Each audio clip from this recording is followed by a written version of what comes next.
ग्राम पंचायत लिम्हा के सरपंच श्रीमती अम्बे दिलीप बाई, रिखीराम साहू, उप सरपंच श्रीमती आशा बंजारा, गोवर्धन बंजारा की ओर से समस्त प्रदेशवासियों को स्वतंत्रता दिवस की हार्दिक बधाई एवं शुभकामनाएं।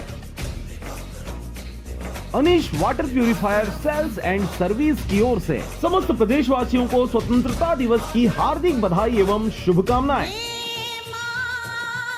ग्राम पंचायत बोधापारा के सरपंच निरंजन यादव व मनीष कोसले की ओर से समस्त प्रदेशवासियों को स्वतंत्रता दिवस की हार्दिक बधाई एवं शुभकामनाएं। ग्राम पंचायत गिद्धा के सरपंच कुंवर सिंह केशर की ओर से समस्त प्रदेशवासियों को स्वतंत्रता दिवस की हार्दिक बधाई एवं शुभकामनाएं।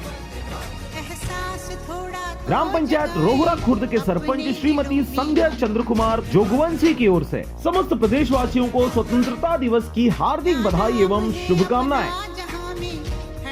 शारदा सुपर बाजार सुखनंदन हॉस्पिटल के सामने मुगेली की ओर से समस्त प्रदेशवासियों को स्वतंत्रता दिवस की हार्दिक बधाई एवं शुभकामनाएं।